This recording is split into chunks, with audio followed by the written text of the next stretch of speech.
Hello, and welcome to the Pregnancy Help Podcast. I'm your host, Lauren Bell. In this follow-up episode, we're joined by Heartbeat President Jor-El Godsey, General Counsel Danielle White, and Vice President of Communications and Marketing, Andrea Trudden, to provide an update on the hearings in California and New York. We'll break down what's happening in the court, reflect on early outcomes, legal implications, and the ongoing question of whether pregnancy help organizations can continue to offer timely and life-affirming help to women in need.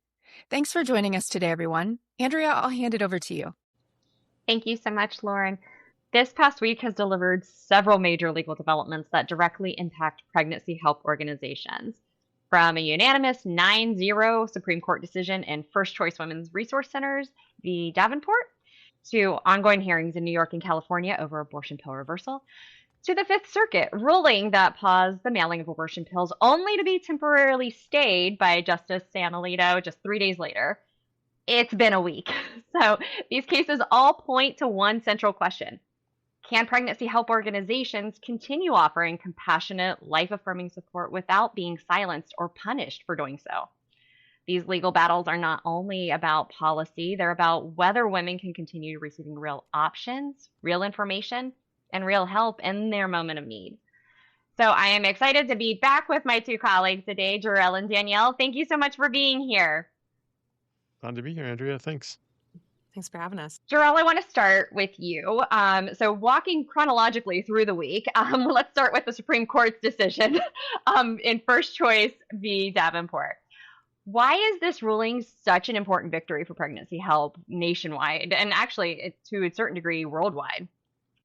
Well, that's a great question. And I would say not just pregnancy help organizations, but it's actually a very keenly important ruling for nonprofits everywhere, because effectively the intent of the AG there in New Jersey was to kind of intimidate the pregnancy center by asking for their list of donors.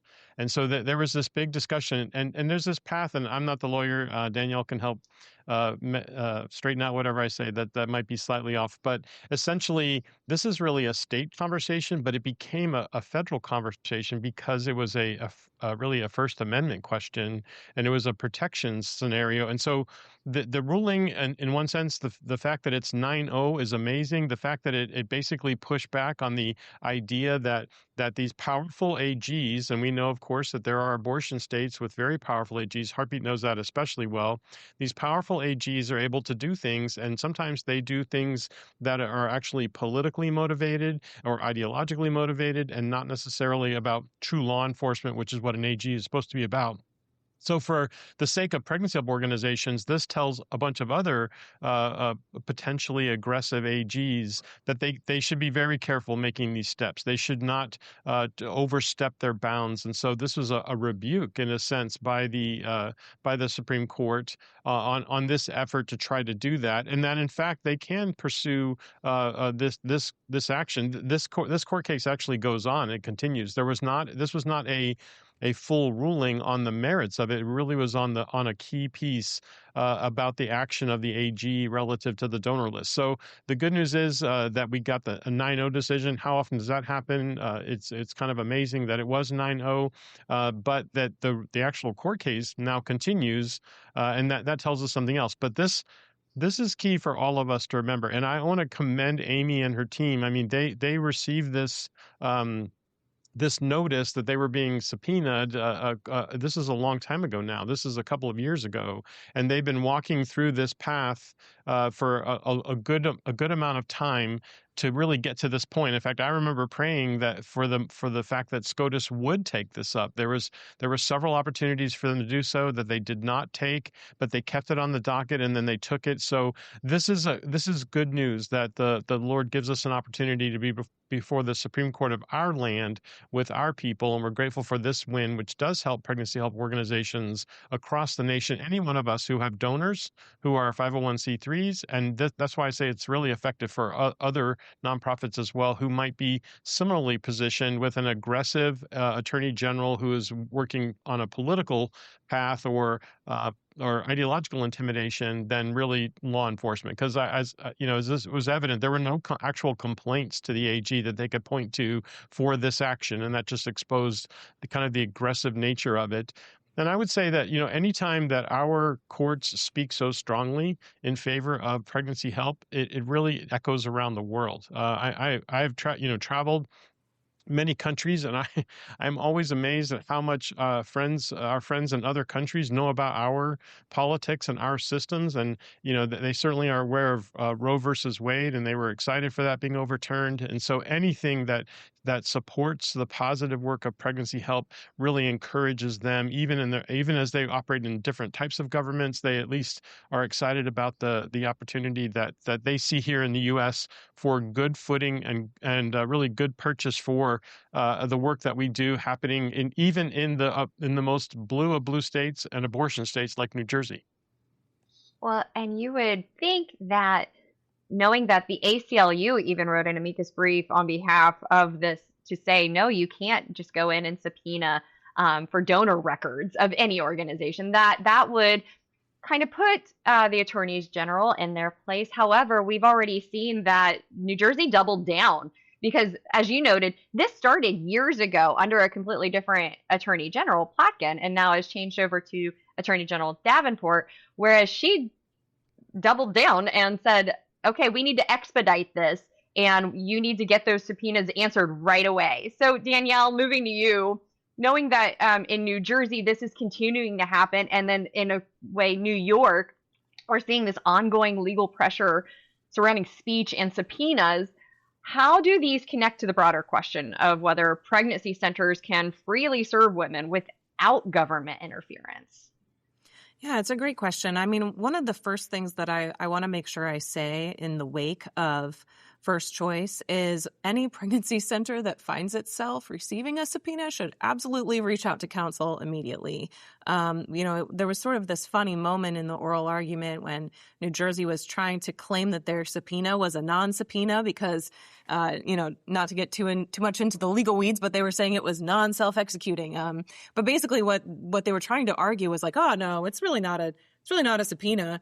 And the Supreme Court saw right through that. And one of my favorite lines from the First Choice case was when the justices noted that the value of a sword of Damocles is that it hangs, not that it drops. So it's that fear. It's that fear of what is the AG going to do next? And those of us who are operating in states where the AGs are not friendly to what we are trying to do, we know that, right? We all know that sword of Damocles does seem to hang over us. But it is encouraging to see the Supreme Court jump in and really recognize that just the threat of having such a powerful actor come in and leverage state power, state police power against these nonprofits, the Supreme Court saw right through it. So that's very encouraging. We are continuing, speaking of state AGs, leveraging their police power. Our litigation is ongoing in both New York and California, and I would say more than ongoing, it's really heating up. There's been kind of a litigation in general has a little bit of a hurry up and wait reality of rapidly approaching deadlines and then waiting for many months for the court to decide. And then rapidly approaching deadlines. We're in the hurry up phase right now. So in both New York and California, we had consequential hearings, really important hearings in the last week. And so I can get into what happened in each of those hearings. Yes, please do. Because the last time we met, it was right before.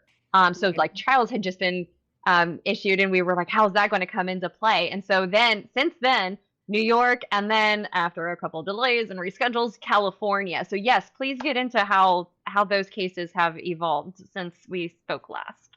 Sure. I'll start with New York, and I'll refer back to our previous podcast for anyone who would like to get caught up on what's happening in New York and what was at issue. We were there on our anti-SLAPP motion. The court heard argument on our anti-SLAPP motion in New York, and the court asked for additional briefing. in part because of that Childs case that you referred to, Andrea. Childs came down shortly before that argument, and it had some pretty serious implications for the case in New York, especially with respect to the Supreme Court talking about the medical consensus and how a prevailing medical consensus of a certain time cannot be used to shut down the First Amendment free speech rights of those who don't follow the consensus in that moment. And, in some ways, abortion pill reversal finds itself in that dynamic where there are some medical providers and professionals who believe that abortion pill reversal is not well supported. And then there are others who believe that it's very well supported. And so it's really not appropriate for the courts to come down in this moment and put their thumb on the scale of one side of the debate to shut it down. So the New York court recognized that Childs case has an impact on what's going to happen next and asked for more briefing. So we were encouraged about that. I believe that we're confident that Childs is helpful to us in that case. And remember, this is on an anti-SLAPP motion. And so what that means is we're still at the very beginning stages. We have not proceeded to discovery in that case. And we're hopeful that we never will proceed to discovery, because the very purpose of an anti-SLAPP motion is to cut off that discovery that can be very costly, can also feel a little bit like a sword of Damocles too. So to reference that first resort case. So the briefing is all due into the court. It will be fully briefed, as we say, which means both sides have had the opportunity to submit argument May 20th. So we'll be looking for a decision sometime thereafter in New York from state court. And so just last week, we were in California. Can you give us any updates as to what comes next in that abortion pill reversal hearing? Again, very similar to what's happening in New York, but a different part of the lawsuit. Right. Yeah. So in California, currently the trial is scheduled to begin on June 1st. And those dates could still move, but we are running really hard for a June 1st start in preparation for that trial. At the summary judgment hearing, there's a threshold issue in California. And what that means is that there's an issue that, depending on how the judge decides, it impacts the rest of the case and how that case proceeds. And that threshold issue is whether Heartbeat is engaged in commercial speech and Real Options are co-defendant, whether we are engaged in commercial speech when we talk to women about APR. It's curious to think that when you talk to women about APR and you don't charge them anything, that you would be engaged in commercial speech. But that's the argument that's being leveled. And the AG has taken the position that our speech is commercial because we're fundraising. That's a position that I think is even further weakened by the first resort case that just came out. So there is this first question of, is this commercial speech? And it matters a lot. It really matters a lot what the court decides about the commercial speech question, because the level of First Amendment protection that our speech receives is directly dependent on whether this is commercial speech or non-commercial speech. And the AG has all but admitted that he cannot succeed if this is non-commercial speech. So that's not to say that there's no protection for commercial speech. There still is good First Amendment protection for commercial speech. It's just a different level and a different analysis. And so there was a lot of discussion about that at our summary judgment hearing, but that's a little bit of like legal nerdery. I think what's a little bit more interesting for our audience, perhaps, is the AG took the strange position that the harm. So they have a tough fact in the case, and that fact is that they can't produce a single woman who has complained about being harmed by abortion pill reversal. That's quite inconvenient for them. California is a large state, and APR has been going on there for more than a decade.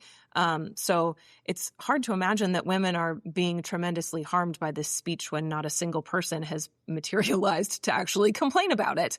And we pointed that out. Our attorneys pointed that out in court. And the response from the AG was that, look, we don't have to wait for someone to be harmed. We're concerned about the harm. And in trying to describe that harm, they pointed to a deposition of one of our APR moms. We have 7 APR moms who have provided depositions in the case and told their stories about abortion pill reversal and the babies that they have following receiving that treatment. And the part of the deposition that they decided to highlight was when the women expressed hope. The women expressed hope when they heard our message. And to the AG, that was problematic. Now, they're framing it as false hope. That's an odd position when the women who were talking about the hope they experienced, they're holding their babies now. And they were on our side of this case. Right. Yes. So Peter Breen, who was arguing for us, had a wonderful line where, he said, Your Honor, even if, and I'm paraphrasing, of course, but like, even if these women were deceived, which of course we take the position that they were not, they're the happiest deceived people in the world because they're holding their babies. And that's why they've put their name to declarations and they've sat for depositions so that they can tell their story about abortion pill reversal and the children that they get to love after receiving that treatment. Yeah, that was definitely a highlight as we are all surrounded over computers watching the hearing go, and we're all just kind of, they just said that a woman getting hope was deceived. And it was just so bizarre. And I was so proud of Peter in that moment because that is just a natural wit that comes out, but he's so true. It was such a good line because, again, these 7 women were on behalf of abortion pill reversal and grateful that they had the option that the state of California is trying to take away. Again, not the process, but knowing about it and talking about it. And I always go back to the fact that if it was something that was so dangerous and they were so concerned, why would they not go after the protocol, but rather the knowledge of it? And it's because it is just progesterone. And they know that it is a safe and effective way that may, and we specifically say that, may help reverse the effects of the abortion pill. So, and I'm glad you noted about no woman in California has made this complaint or said that they were harmed. Again, no woman in New Jersey has come out and said that they were harmed. So these AGs are putting these claims out there with no women behind any of it. And it is quite fascinating how far they will go in order to push this agenda and to try to silence hope. So, before I shift gears, is there anything further in regard to California or New York? Because we have a whole other Supreme Court piece to talk about. Just a quick note to our listeners to please do keep us in your prayers over the next few weeks. Having a trial of this level is a huge undertaking, and I'm just so encouraged to see the litigation team really getting after it. They're excited for our day in court and our opportunity to defend our First Amendment rights, and they're working around the clock. So please be in prayer for them. Pray for wisdom from our judge. And just keep us in mind over the next few weeks in your prayers. Yeah, that would be excellent. Mostly because unlike on television, the court doesn't wrap up in a half an hour, or a movie where it wraps up in 2 hours. Like, it's actually going to take weeks, that we're told. It may take weeks, kind of depending upon how things go. So that's a lot of energy and effort for our legal team, certainly our team that will be on the ground. And so continue to pray that the Lord intervenes and brings justice, that the judge acts in righteousness, and then we, of course, will hope so that the Lord will allow us to prevail in all of this. We're confident. We're confident in our facts. We're confident in the truth that we know. We're confident in the successes. We just want to make sure that the system is not allowing those that have a bias against us to really win the day. Very good. So just to quickly recap the past few weeks. So we last talked before April 15th, because April 15th was the day that Heartbeat was originally in court cases both in New York and California. And then we found out on April 14th, while 2 of our colleagues were on their way to California, that the case had been rescheduled for the 17th. That then was rescheduled again for the 29th. So we had New York on April 15th. And then on April 29th, as we are preparing for California case, oh, the first choice decision comes out. So that was a very fun moment to then be able to celebrate with our affiliates and really get the word out and just take in that moment. Then getting right back into, okay, now let's see what's happening in California. And then 2 days later on May 1st, after 5 p.m., of course, because Friday nights are the best time for courts to drop decisions. The Fifth Circuit made a decision that ultimately temporarily blocked mailing of mifepristone. The next day, Danco and Gen Biopro, both manufacturers of the abortion pill, appealed. And then on Monday, I'm looking at my calendar, May 4th, that's when Justice Alito issued an administrative stay. That's going to hold us till the 11th. So there's been a lot of, I keep saying ping pong, back and forth. And so, Jor-El, I'm going to go to you first, kind of to get an understanding of what this moment means. And then, Danielle, I'd like to pivot to you to get the legal aspect of, like, what does the stay mean? So starting with you, Jor-El. Yeah, well, this has been a ruling that was a long time in the coming as far as Alliance Defending Freedom has been in this battle. You know, it was sparked by a young woman named Rosalie who was pressured into taking an abortion pill. And it was really her case that said, look, if you had had in-person visitation, I could have avoided this having to take this action that I was forced to by my boyfriend in order to abort my child. So that was really the compelling case that went before the courts, was then before a 3-judge panel of the Fifth Circuit. They voted unanimously to take this step because they tied several things together that really said, you know what, the state of Louisiana should have the ability to protect its own citizens, should have that opportunity, and then declared, yep, you cannot do what you're doing right now, which is mail abortion pills into our state. By the way, this is where some other things start to happen. They really begin to identify the personhood of that child. Several pieces are in play in this judicial action that's happening at the Fifth Circuit, which could echo into the response of SCOTUS. But all of these things are good things in a sense, even though it feels like a ping pong effect, it actually puts these terms, it puts these concepts in play into our legal system at the highest level. You know, no longer, I mean, forever we used to be so aggravated that the courts found standing for Planned Parenthood in the abortion industry for virtually anything and everything that remotely touched on the issue of abortion. They just automatically agreed that Planned Parenthood, because they provided abortions, should have standing. Well, now we're seeing the truth of that and the reality of what happens on the other side, when what the standing really should be is for the personhood of the child, of the baby, for the positive protection of the mother, who is in this instance was forced and coerced. And as you guys both know, we've seen only an increase in the Abortion Pill Rescue Network and in research that we've seen, only an increase in forced and coerced abortions, even those that have been abortion pill poisoning that we know is now happening in multiple states. Like the fact that the Fifth Circuit, so the very highest appellate court next to SCOTUS, made such a strong ruling is a positive step by itself, hands down. Yay, right? However, we have the fact we do have SCOTUS, and we do have this dynamic where, guess what? We've been doing this for a long time, and no other courts have really seriously been able to take this on or been willing to make such strong statements. But now we have these strong statements. It'll be very curious to see how SCOTUS speaks to this. Of course, it's also telling that the primary people opposing this were manufacturers of abortion pills, who are among those that profit from abortions, profit from forced and coerced abortions, I might add. So these are heady conversations that are now happening, and at least it's moving in our direction.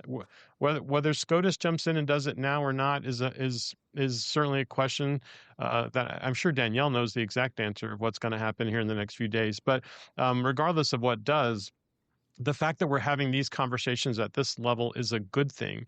And so pregnancy help organizations really need to be aware of what's happening. They need to be mindful. They need to leverage the moment, because what is being said in these court cases, court rulings, and in these conversations very much reflects the reality of what every pregnancy help center knows is happening with the women that they serve.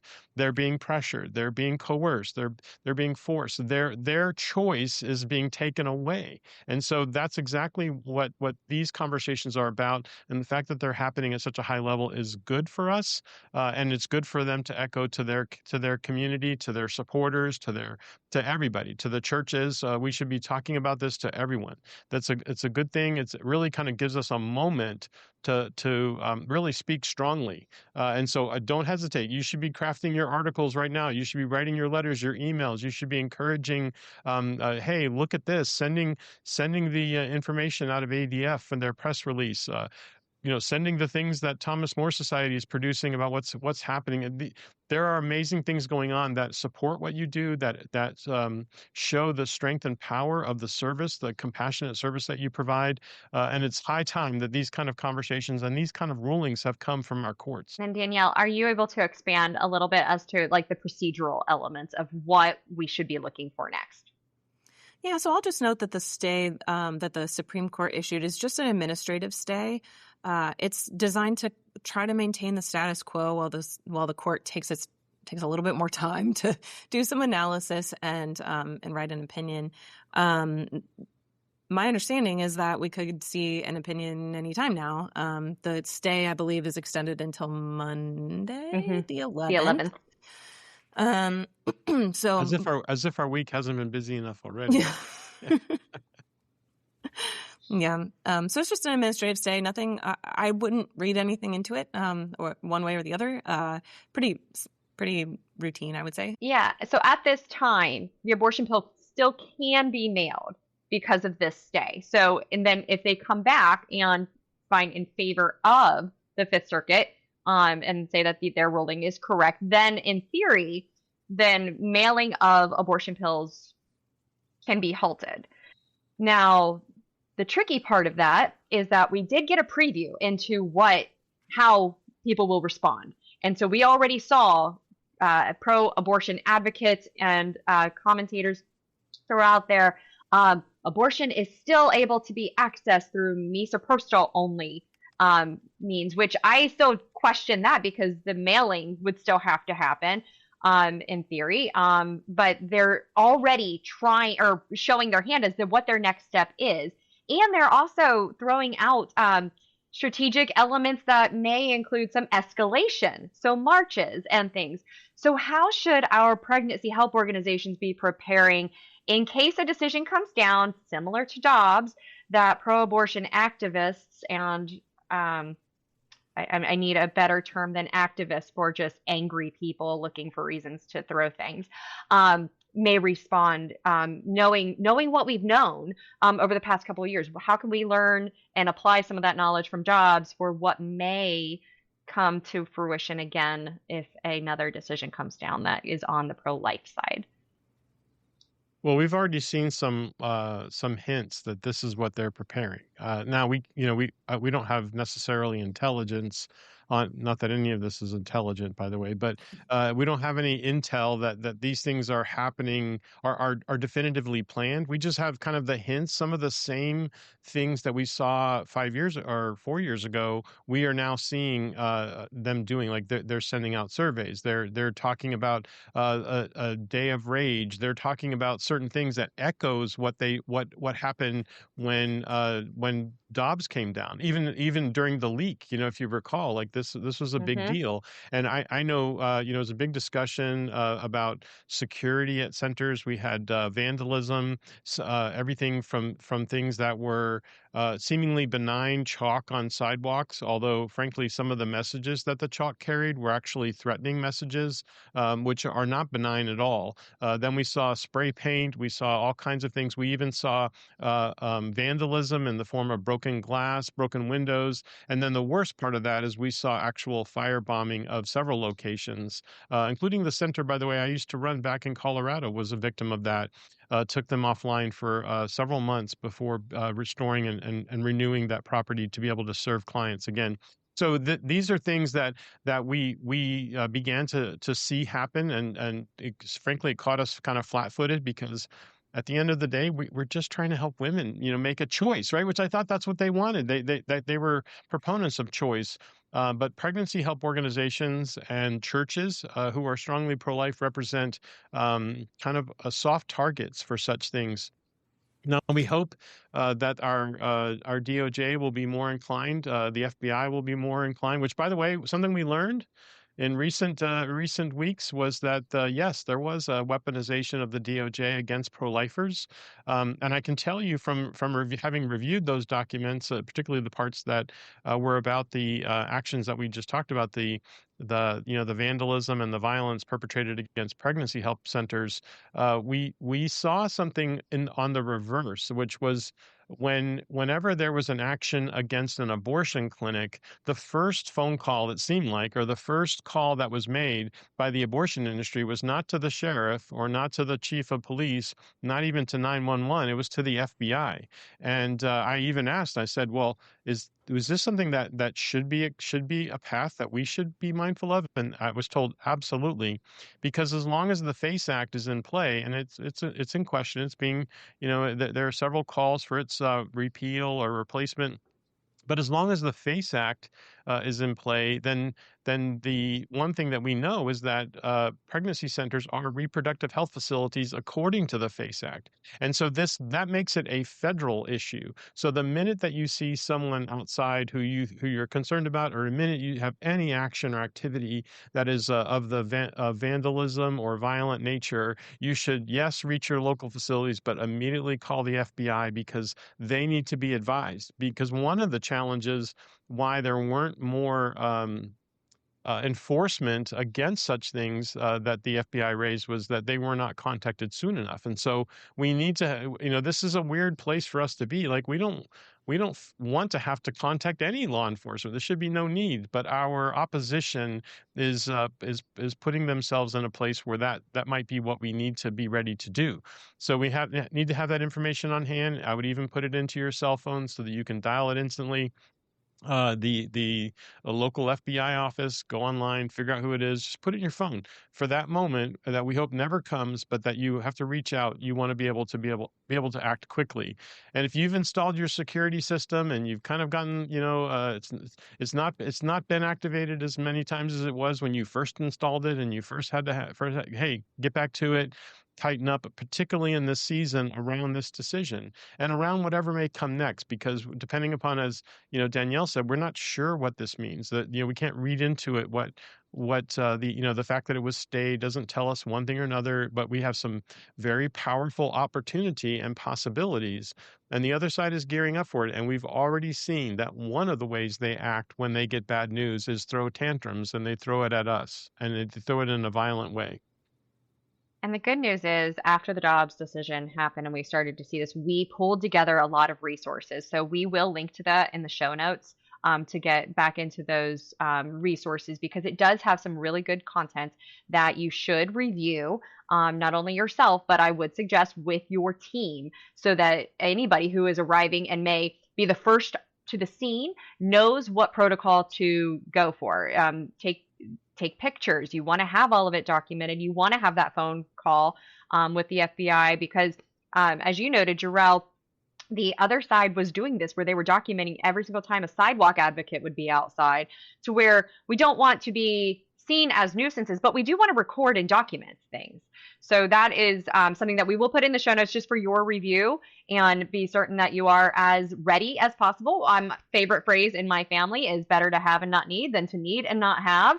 And so our job and our goal is to equip you with those resources to have on hand and be ready within your centers. That's absolutely true, Andrea. And at the same time, we should also remember, we carry the love of Christ. We carry the compassion of the cross in our hearts.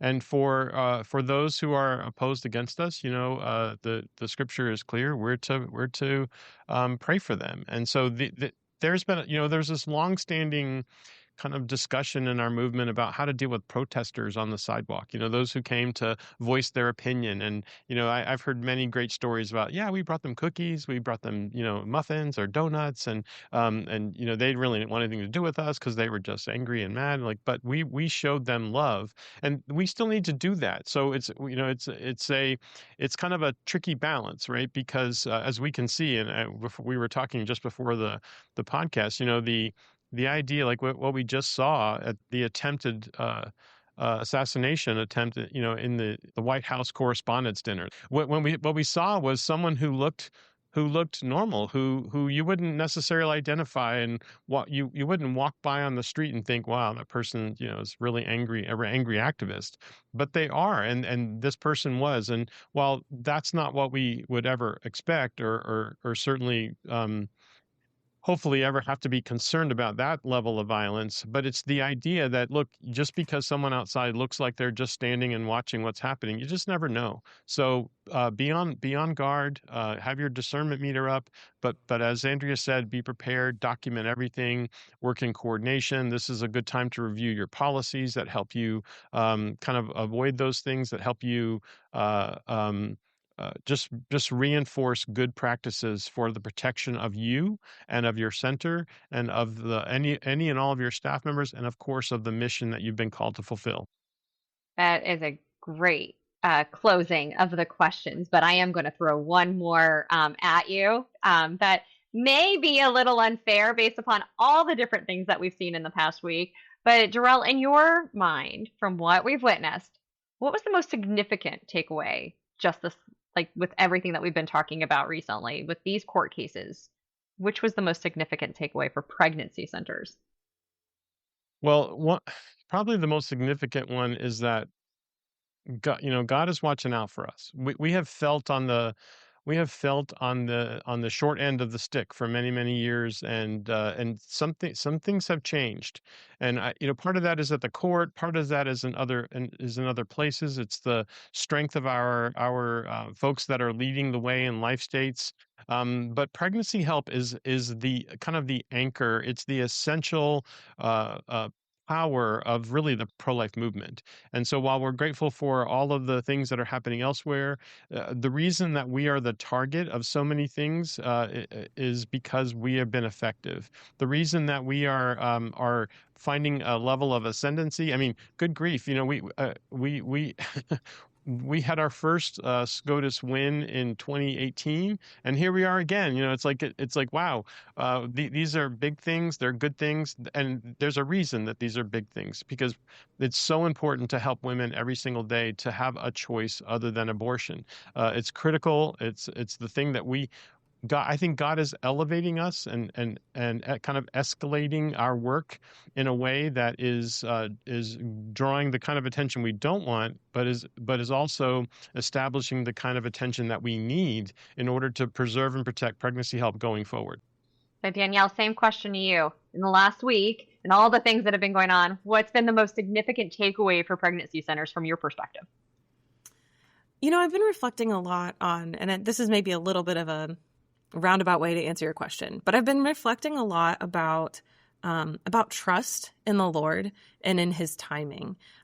It's so interesting to watch how the timing of even just the decisions at the Supreme Court, they didn't come a moment too soon, Lord. Like we could have had that a little bit sooner and that would have been okay. But, sometimes maybe the Lord has a flair for the dramatic, but he has a plan in it all. And sometimes I'll be going to Him in prayer and asking for specific things, and then kind of say like, asterisk, you have a better plan than me. So if there's a better way to come about this, like, go ahead and do that. But I think that the takeaway for me has really been that the Lord is on our side. Thy will be done is always I am an impatient person in many ways, but I will always try to slip that in. It's like, all right, if I know you know better. So depending upon the Lord, I think that is very true. We've been watching the momentum. We've been watching things come into play, and we need to continue to be patient and to have that trust. And I think that that's a really good reminder for not only us on this board, but then of course the movement. So I think that it is a great way to kind of close and to keep in mind. We do want continued prayers, of course, for each of these cases as they move forward. We are continuing to move forward, and that is a very positive thing, as well as just the different situations going on with the pregnancy help organizations and for the protection and safety as we navigate the next season, the next chapter. So, any final thoughts before we close out today? Well, I really appreciate you guys kind of calling out patience and that the Lord is at work. I think in some parallels, we have to realize some of the other moral imperatives of our day, and I look specifically at our country as far as slavery. It's like that, what it took for us to overcome that was major, and it didn't just take a civil war, which was really major. It took actually several decades beyond that to get to even a better place. And so partly like, let's have patience with the process, but usually quick wins create also quick losses, and we see that every election, every presidential seasons, and when the executive orders start flying, if it's on our side, they're flying in our favor. When it's not on our side, they're flying against us. But these kind of wins that are happening in our courts also create, I think, wins in our communities and certainly wins in our culture that we need to maintain, and that really help us become more and more that culture of life that we know needs to happen in order to truly make abortion unthinkable in our land. Amen.